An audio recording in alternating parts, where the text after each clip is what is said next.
Bapak Ibu, sebelum kita mulai, mari kita awali kegiatan kita ini dengan berdoa terlebih dahulu. Dalam nama Bapa, Bapa dan Putra dan Roh Kudus. Bapa dalam surga, kami bersyukur berterima kasih kepadamu atas segala berkat dan anugerah yang telah Kau berikan kepada kami sampai dengan saat ini. Pada saat ini kami semua Bapak Ibu Guru Isma Thomas boleh berkumpul di tempat ini untuk mengikuti kegiatan diseminasi budaya positif. Kiranya Engkau menyertai kami agar semuanya boleh berjalan sesuai dengan kehendak-Mu. Begitu juga Ibu Astin yang akan membawakan materi ini, berikanlah dia hikmat kebijaksanaan. Kiranya melalui materi ini kami boleh dapat meningkatkan kualitas pendidikan kami di lembaga pendidikan ini. Semua doa dan permohonan ini kami sampaikan kepadamu dalam perkataan Kristus Tuhan kami. Amin. Dalam nama Bapa dan Roh Kudus. Amin. Ya, baik Bapak Ibu. Selanjutnya kita sebelum saya berikan kesempatan kepada Ibu Astin, saya berikan kesempatan kepada Pak Ebel mewakili kepala sekolah untuk menyampaikan satu buah hal.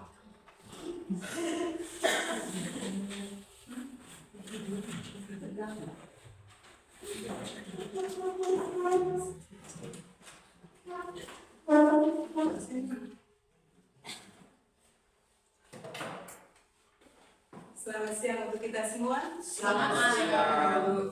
Saya mewakili kepala sekolah di tempat ini untuk menyampaikan sepatah dua kata menyambut kegiatan kita pada siang ini. Kegiatan ini sangat penting bagi kita sebagai pendidik di lembaga pendidikan ini, dan kegiatan ini tentunya berhubungan dengan kita kali lalu yang isi di PMM itu, berhubungan dengan disiplin positif. Jadi untuk tidak memperpanjang kata, saya hanya mengajak supaya kita semua bisa mengikuti kita bersama-sama aktif dalam kegiatan ini, supaya kita bisa membuka hati, membuka diri untuk bisa menerima perubahan-perubahan tentang pembelajaran, lebih khusus tentang diseminasi pemahaman konsep-konsep inti budaya positif. Tentunya ini di dalam kelas yang kita lakukan dan semuanya berpihak pada murid. Jadi marilah kita bersama-sama untuk menuntun murid-murid kita di dalam kelas supaya menuju ke masa depan yang lebih baik, supaya mereka hidup bahagia. Jadi untuk kegiatan ini kita diharapkan untuk kita ikut kegiatan ini dengan baik dan sampai selesai. Terima kasih.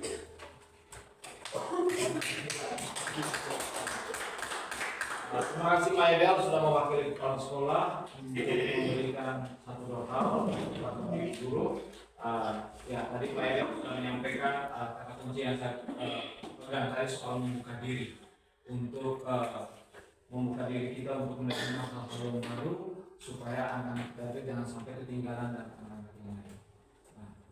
Kita harapkan melalui kegiatan ini kita bisa mengikuti kegiatannya dengan baik dan banyak hal positif yang bisa kita dapat dari sini.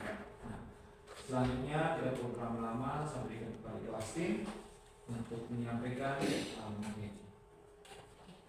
Terima kasih Pak Okta. Selamat siang teman-teman. Selamat siang. Maaf, suasana tidak menyenangkan, tapi kan waktu sudah. Oke, kita mulai saja untuk konsep pemahaman konsep-konsep inti budaya positif.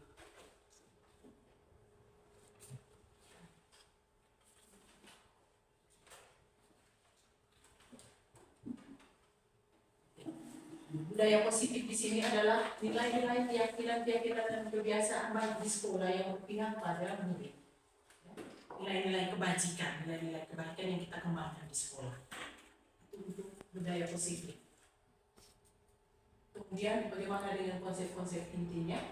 Yang pertama yaitu disiplin positif. Disiplin positif, kalau kita memang selama ini mengenal kata disiplin, tetapi kata positifnya itu tuh yang membedakan. Disiplin positif di sini menumbuhkan kesadaran serta memberdayakan anak mandiri melakukan sesuatu tanpa iming-iming, tanpa ada hukuman atau penghargaan. Awas kita taati peraturan sekolah, kalau tidak ada sanksinya ini. Itu ada. Kemudian yang berikut ada motivasi perilaku manusia.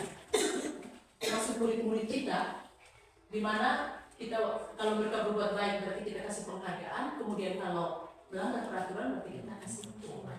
Motivasinya ada 3, untuk menghindari hukuman, kemudian untuk mendapatkan imbalan atau penghargaan. Motivasi yang ketiga ini yang kita harapkan untuk menjadi orang yang mereka inginkan dan menghargai diri sendiri. Kemudian yang berikut, pada dasarnya kita punya anak-anak itu buat masalah hanya untuk memenuhi kebutuhan mereka. Jadi mungkin kita perlu mengenali bahwa ada 5 kebutuhan dasar manusia. Ada kebutuhan untuk bertahan hidup, kasih sayang, kebutuhan bisa diterima, kebutuhan akan kebebasan, kebutuhan akan kesenangan, dan kebutuhan akan kekuasaan. Ya. Kalau di dalam seperti mungkin saat ini kita sudah merasa bosan, berarti kita membutuhkan kebebasan. Atau kita kebutuhan akan kesenangan yang kita sudah, ya, kebutuhan akan kesenangan. Kalau kita lama di SBP berarti. Kemudian yang berikut, bagaimana posisi kita sebagai guru? Mungkin ini yang saya pertama di bagian ini. Posisi kita sebagai guru, posisi kontrol.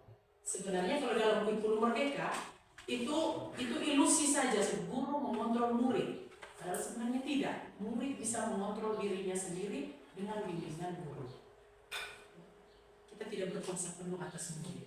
Jadi kita mulai baca-baca sudah ini. Ada posisi penghukum, ada posisi pembuat merasa bersalah, ada posisi teman. Ya. Kalau posisi penghukum berarti kita sering. Saya mungkin selama ini saya berada di posisi ini dengan membuat merasa bersalah. Kalau dia sudah sering ulang-ulang, kok tidak siap ibu kamu sudah ini apa kamu ini?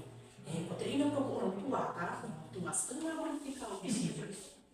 Jadi kita seolah membuat merasa bersalah. Ada yang posisinya sebagai posisi teman. Mungkin di sini kita bisa bagaimana menyadari posisi kita selama ini. Yang dinamakan dengan posisi kontrol restitusi ada 5. Kemudian ada posisi pemantau. Ini yang sering kita gunakan catatan untuk mengendalikan atau aturan. Ayo aturan kita apa? Aturan kelas kita apa? Aturan sekolah kita apa? Ya. Kemudian yang paling mudah ini adalah posisi manajer. Itu yang paling diharapkan. Kita perlu menjadi posisi manajer.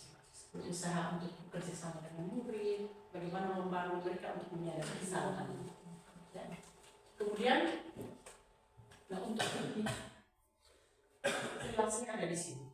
Bagaimana kita untuk mendukung perilaku kita, ya. Kemudian motivasi yang kita bangun ke anak itu motivasi eksternal. Tidak menyadari kesalahan. Ini posisi penghukum. Kalau guru berkata, kalau kamu tidak melakukannya, saya akan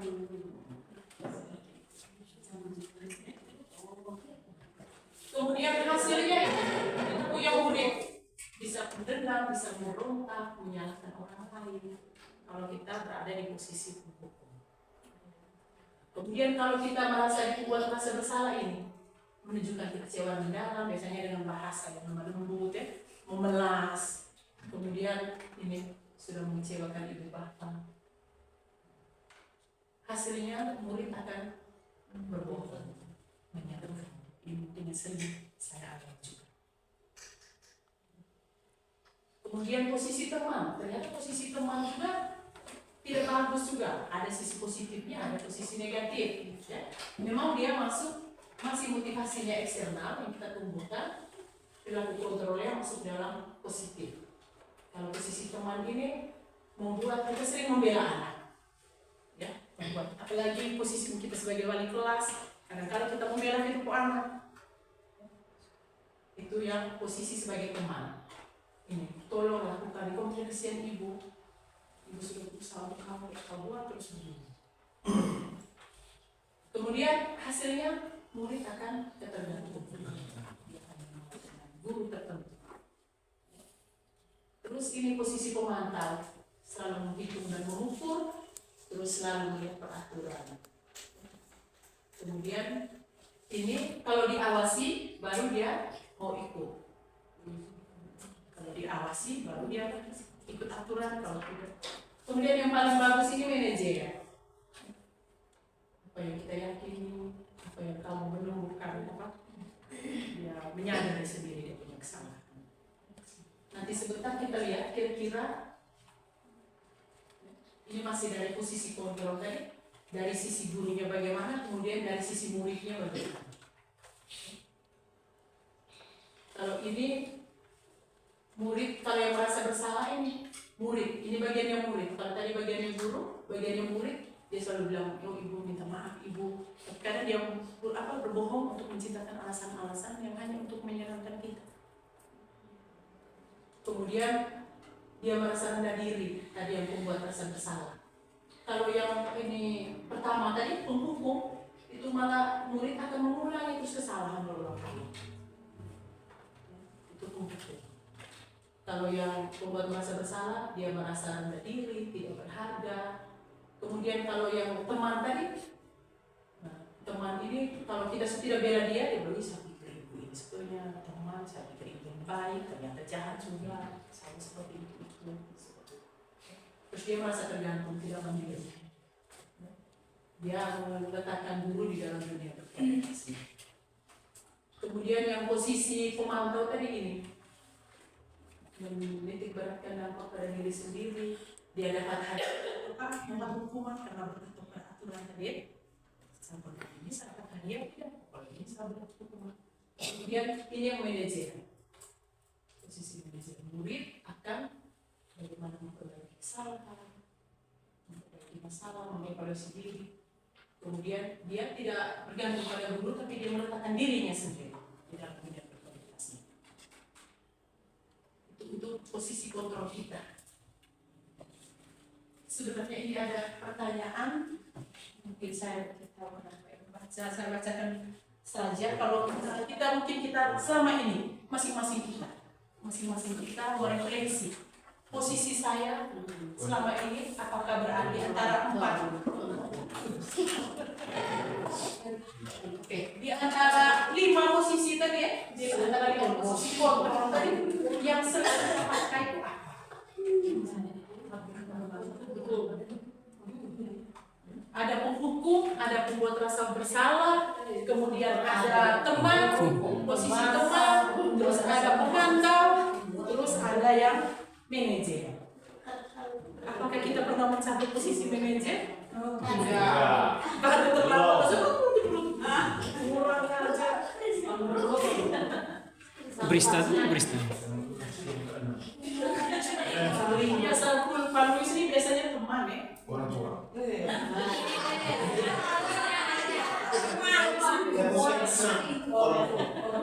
Orang punya.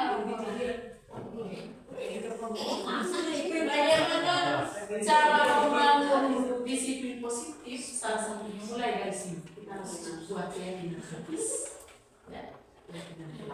Kesepakatan belajar kita di dalam kelas.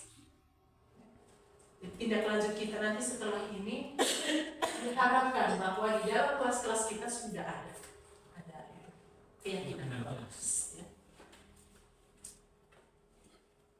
Kemudian yang berikut ini restitusi, metode yang ditawarkan untuk mengatasi permasalahan anak.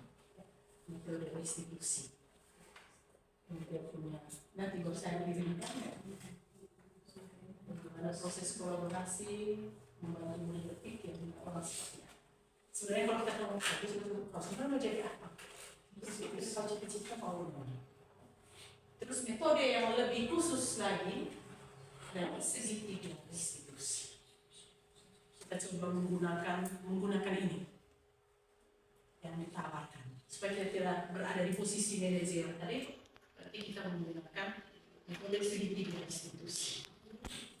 Langkah pertama itu menstabilkan identitas. Misalnya kita omongin semua orang juga pernah berbuat salah, ibu juga pernah berbuat salah. Tidak langsung menghargai ya, terus validasi tindakan yang salah. Kita harus bisa mengatakan dia mau memenuhi kebutuhannya apa. Ada 5 tadi itu, ada 5 kebutuhan dasar. Anak mungkin kita lihat dia ini apa bermain atau ngakui, berarti dia sebenarnya butuh kesenangan. Seperti itu. Kemudian menanyakan keyakinan, makanya kita harus buat dulu keyakinan kelas tadi atau kesepakatan belajarnya kita tadi. Ya, kesepakatan belajar apa? Supaya nanti dia omong tidak kami melanggar. Kita tidak kasih hukuman tapi konsekuensi. Ya. Kemudian lebih jelasnya ini. Menstabilkan identitas. Dia berbuat salah, kita guru mungkin ngomong seperti ini. Kalau bukan satu-satunya. Ibu dulu murid itu nakal. Ibu dulu kan penulis misalnya, kamu menilai seberapa? Saya ini.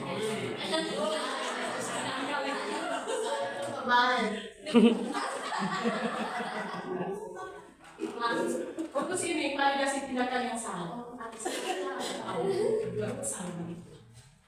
Kau terlambat kenapa? Terus kira-kira apa yang cara efektif untuk mendapatkan apa? Tanya pada mereka sehingga mereka yang menemukan, bukan kita yang menentukan. Ya? Kemudian keyakinan kelas untuk menanyakan keyakinan. Kamu ingin menjadi orang seperti apa? Keyakinan kelas apa yang kita berusaha coba buat yang seperti ini untuk anak-anak. Memang tidak semua masalah diselesaikan dengan segitiga institusi. Ya, kita semua masalah diselesaikan.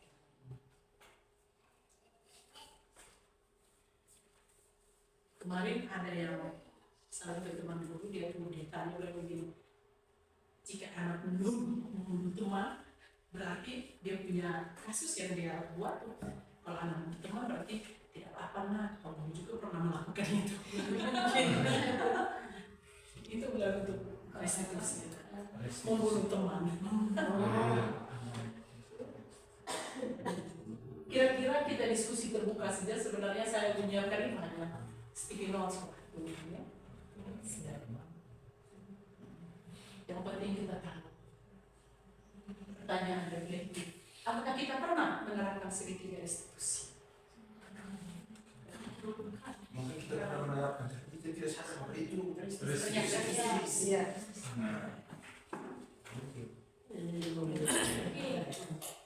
Kita kasih dulu.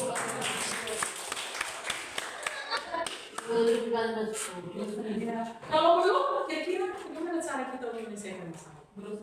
Berusaha menerapkan segitiga restitusi.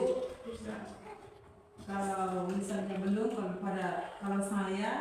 kalau belum pasti saya membutuhkan teman lain, misalnya melibatkan wali kelas atau guru BP untuk bisa melakukan yang segitiga apakah restitusi itu. Untuk menerapkan itu karena seringkali kalau saya pribadi ya kadang-kadang mungkin hanya 2, tidak sampai 3. Makanya saya harus membutuhkan teman lain untuk diskusi lagi supaya bisa siswa dengan kita dalam proses pembelajaran itu nyaman, itu saja. Oke, terima kasih Bu Ida. Ada yang lain kok? Karena itu bagaimana dengan siswa atau siswi yang cenderung membuat masalah dan sudah dilakukan pendekatan sekarang tapi masih terus buat masalah. Saya ingat dulu tuh Romo dan dia apa bilang kalau memang cara pendekatan yang lain tidak bisa, kita berdoa saja untuk dia. Itu dulu. Ya, Romo dan dia. Tangan dulu untuk Pak Luis. Bertanya sendiri, jawabannya sendiri.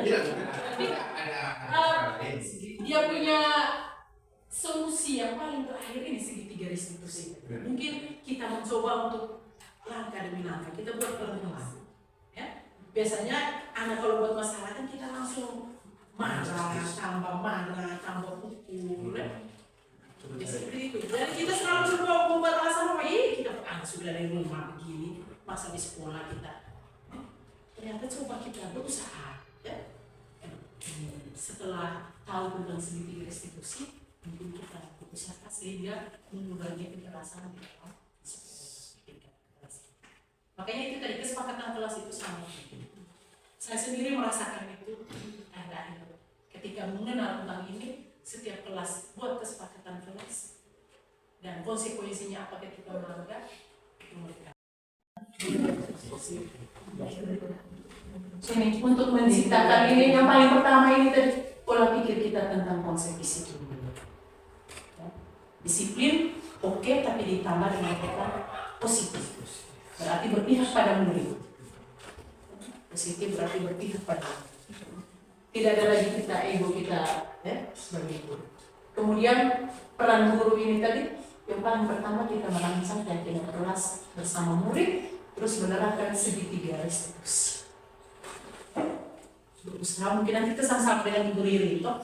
Kita sama-sama dengan Ibu Riri bingung yang segitiga. Pasti di BP pasti sudah ada Ibu tentang segitiga restitusi. Nanti ketika kita bingung kita bisa minta bantuan.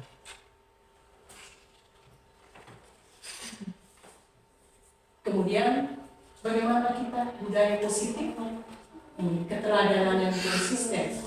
Yang paling pertama, kita tidak berbicara saja tuh anak tidak mungkin ikut. Di rumah juga begitu. Kita larang anak di meja makan jangan pegang HP, tapi kita pegang HP tidak mungkin terjadi. Tapi ketika kita di meja makan kita konsisten sepakat tidak main HP, pasti terjadi. Bangun pagi pergi sekolah, tapi kita juga bangun tubuh mesti itu sama. Tapi kita bangun pasti dengan sendiri, ya. Dan coba keteladanannya konsisten. Kemudian lingkungan pengaruh berkolaborasi dengan lingkungan pengaruh, teman sejawat, tokoh-tokoh masyarakat di sekitar kita. Terus memahami kebutuhan murid. Fungsi kontrol yang diharapkan adalah manajer. Manajer tadi berarti menerapkan segitiga restitusi.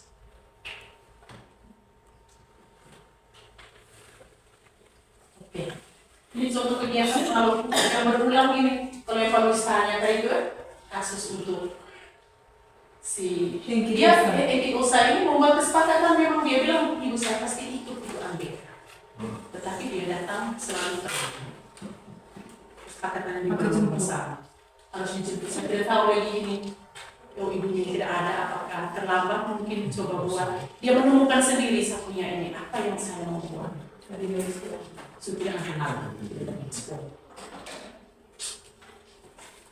kemudian keyakinan kelas kita harapkan bisa buat menciptakan lingkungan yang positif, biarkan anak supaya di dalam kelas nanti tidak takut untuk bertanya. Itu yang paling penting,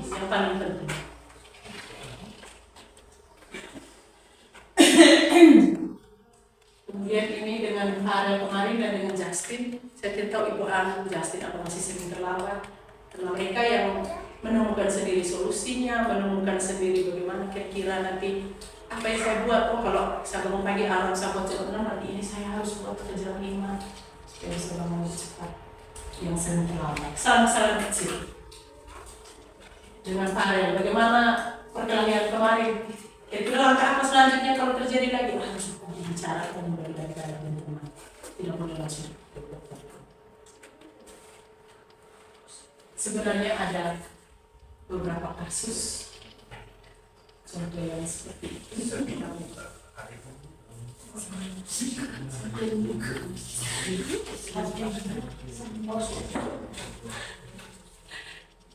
Secara garis besar, Palupan ini piket, Sabrina karena bangun terlambat dia salah pakai warna sepatu.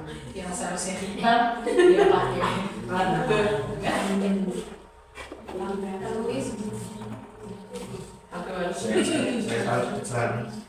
dia minta maaf tapi lihat ini suruh copot sepatu.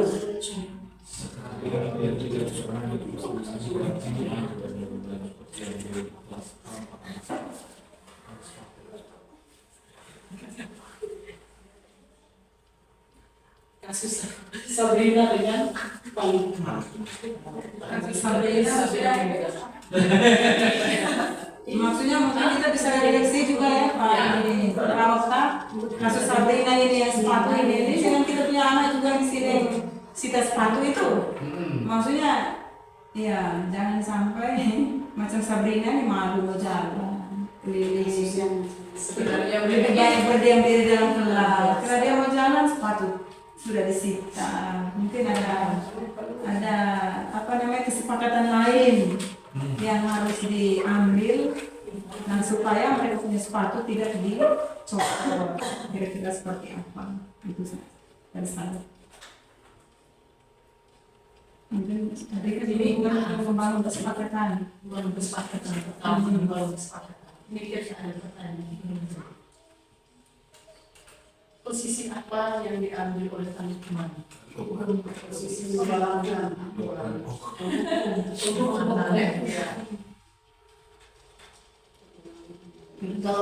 Kalau kita sebagai kepala sekolah kira-kira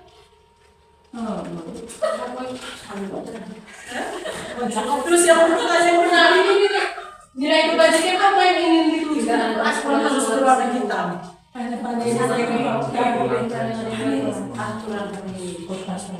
Nilai baik apa yang kita mewajibkan siswa itu harus berwarna hitam. Kita tahu pemerintah kasih kasus begini, ini pasti sering terjadi di muncul di sekolah-sekolah. Itu sebenarnya lebih pada tantangan. Mau jadi feminis itu. Itu maksudnya yang menggunakan seragam. Bisa.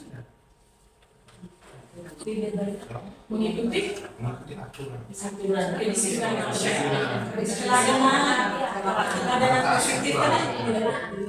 Ya, kira-kira sepakat tidak dengan kalau tadi yang diambil oleh teman-teman langsung dicopot sepatu sehingga malu itu keluar kelas. Sebenarnya kalau dari cerita ini kan belum menjelaskan dari peristiwa sebelumnya, sebenarnya mungkin saja kalau seandainya kita hanya melihat seperti itu, kejadian itu, ya mungkin kita bisa memfonis bahwa apa itu salah. Tapi kita belum mencari tahu kenapa sampai harus Pak Lukman ambil tindakan itu. Mungkin ada peristiwa sebelum-sebelumnya, mungkin sudah diingatkan, sudah ada aturan, sudah disiapkan aturan, kemudian sudah diingatkan, sudah itu masih melakukan hal yang sama. Saya pikir ya sebenarnya kadang saya sering bilang juga kepada siswa soal mendisiplin. Ada anak itu kadang mereka selesai waktu kelas 11 itu anak-anak itu sering Pak guru kami tisu boleh mengajarkan sering udah coba kamu ceritakan apa yang mau kamu ceritakan ke Pak, apa yang mau kamu sampaikan ke Pak, kita ngobrol saja ya, kita mungkin ada 5 menit kita cerita saja ya. Mereka ngobrol seperti itu, mereka doa atau kami tidak mau berpelajaran ini, membawa usaha kami begitu mereka senangnya ini senangnya itu, sehingga ya anak-anak sebenarnya kamu harus ingat esensi daripada sekolah itu. Ini sekolah ini tidak sekedar tempat penitipan, tapi ini adalah lembaga pendidikan gitu. Jadi disinilah kalian belajar untuk mencintai sesuatu yang tidak kamu sukai, karena suatu waktu hidup itu akan seperti itu. Hidup itu akan seperti itu dari pagi sampai malam. Itu peristiwa yang terjadi itu tidak semuanya itu sesuatu yang kita senangi. Ada sesuatu yang kita tidak suka, tapi harus kita nikmati dan harus kita jalani. Apakah kau harus lari dari mana ke mana? Pasti di mana di ruang dan waktu manapun, baik dan buruk, suka dan duka, senang dan tidak senang itu selalu beriringan. Dan kita ditempa di sini. Kita ditempa untuk mencintai sesuatu yang kita tidak suka. Terima kasih Pak Okta. Seperti pengukir kayu kan, untuk menjadi benda berharga jadi harus ditempatkan. Sama-sama disesuaikan. Mungkin kita sepakat siswa-siswa. Jangan sampai muncul yang seperti ini dan ini. Jadi kita juga perlu merevisi. Artinya bahwa mungkin saya bisa menambahkan itu manfaatnya mereka tidak terima saat sekarang hari ini tidak. Kita tanam ceruk misalnya di langsung seperti itu berapa tahun kemudian ketika mereka nanti bekerja pada saat itu mereka akan mengalami sendiri. Ini kan proses pendidikan sebenarnya. Proses.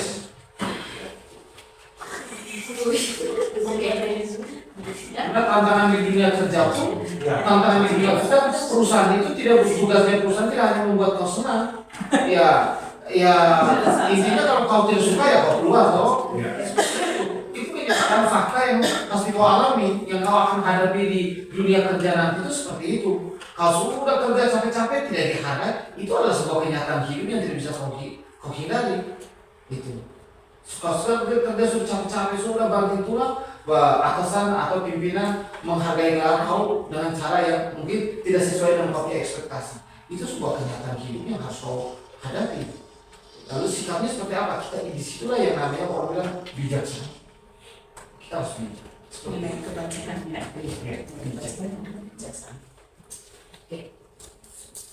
Sebenarnya ada kasus kedua, tetapi karena Pak Simon kita langsung pertanyaan. Mungkin ada hal baru akan setelah datang pemahaman tentang ini sudah. Saya lebih pada ke Sebenarnya kalau pagi ya. Ibu bisa kembali ke lima posisi tadi. lima posisi tadi. Lima posisi. Dengan melihat itu bahwa saya baru tahu bahwa memang mungkin selama ini saya jalani saya hanya sebagai penghukum, menghukum, ya. Karena sebenarnya ada hal yang lebih posisi yang lebih baik. Jadi menjadi seorang manajer. Kemudian segitiga restitusi juga ya. Ya. Baru juga. Dan memang ketika kita menerapkan itu sulit juga. Ya. Kita mesti belajar pelan-pelan. Ini ya. Ini bagian yang murid tadi. Ya. Yang pertama ini tadi, yang pertama ini yang penghukum. Kalau yang kedua pembuat merasa bersalah. Ya. Kalau yang ketiga posisi kita teman. Terus yang ini pemantau. Yang selalu taat pada aturan. Kau harus taat pada aturan. Terus yang terakhir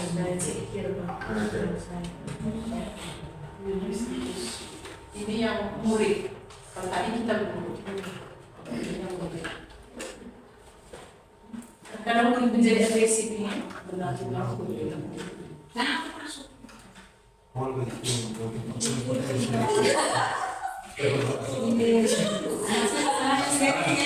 Sedikit di bulan ini katakan kelas ini kelas 11A1 begitu kami masuk dan buat kesepakatan kelas yaitu salah satunya tidak mengeluarkan kata kotor pada saat proses KBM. Kemudian saya bilang kalau langgar bagaimana? Kemudian ada yang bilang kami berhenti sepanjang les ibu, yang lain kami tidak mau ibu, sama kamu yang lain kami berdiri sepanjang les ibu. Nah, terus ada yang mau berdiri angkat tangan, nah, yang mau berlutut angkat tangan. Nah, terus saya bilang berarti kita punya hukuman sebentar tuh berdiri dan berlutut.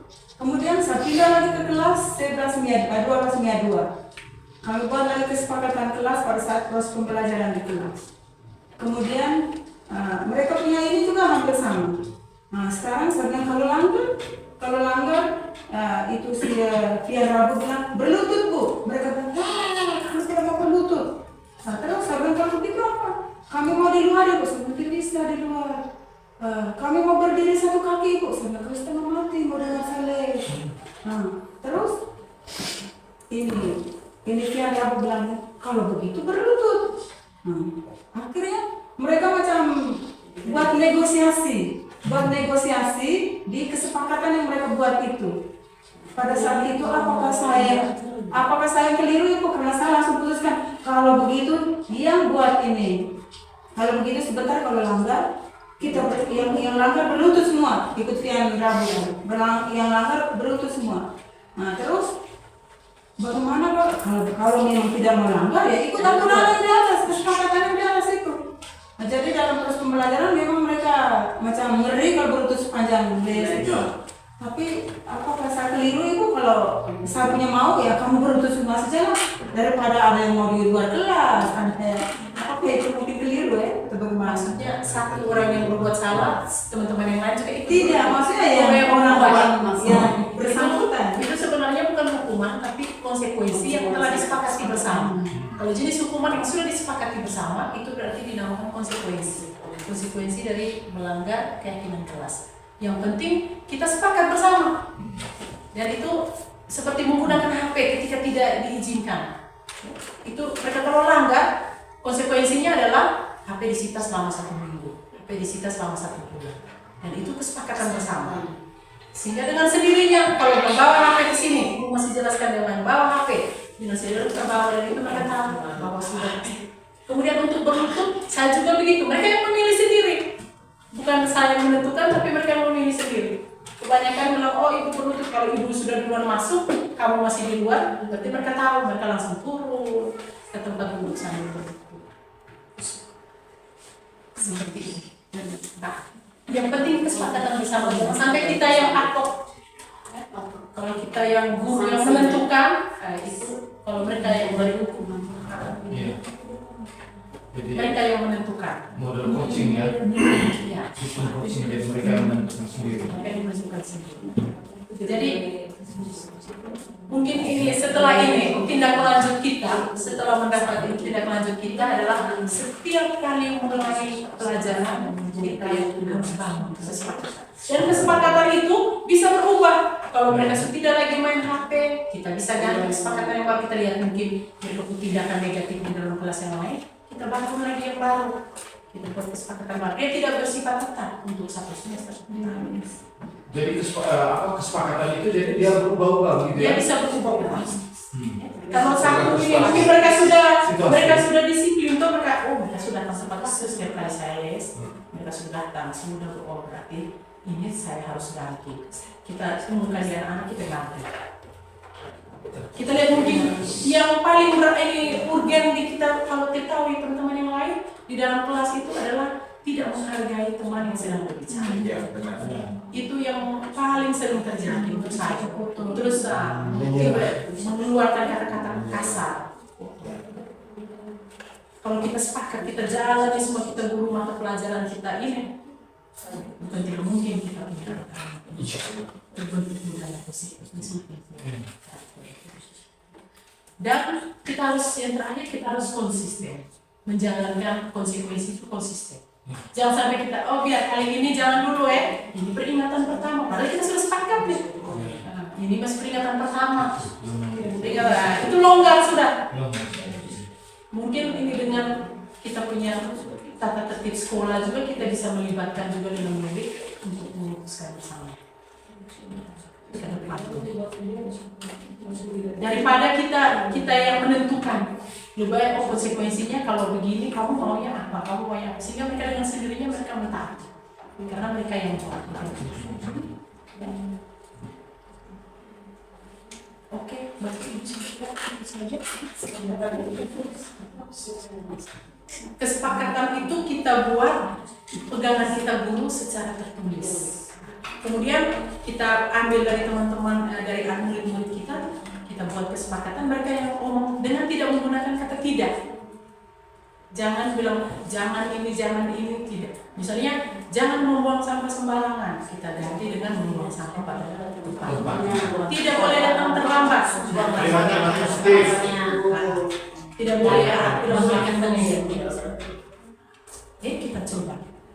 Mungkin hanya itu salah satu tuh kesepakatan kelas, sehingga ketika mereka buat salah tadi hubungannya dengan restitusi tadi.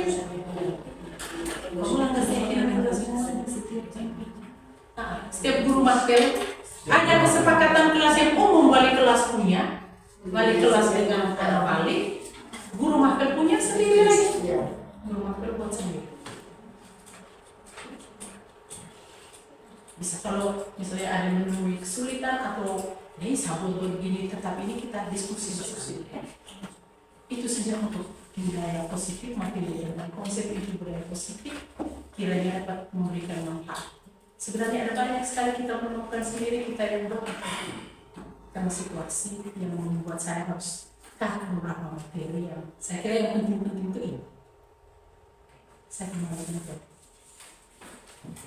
Ya. Terima kasih banyak Ibu Astin. Bapak Ibu, kita sudah mendengarkan banyak hal yang disampaikan oleh Ibu Astin soal bagaimana membangun soal kebiasaan-kebiasaan positif di sekolah kita. Salah satunya dengan memberikan satu kata-kata yang positif kepada anak-anak. Dan tentunya itu menjadi masukan untuk kita, bakal untuk kita mungkin perlahan-lahan kita bisa membenahi cara mengajar kita atau gaya belajar kita di dalam kelas maupun yang ada di luar kelas. Saya pikir itu saja untuk kegiatan kita hari ini. Setelah ini mari kita langsung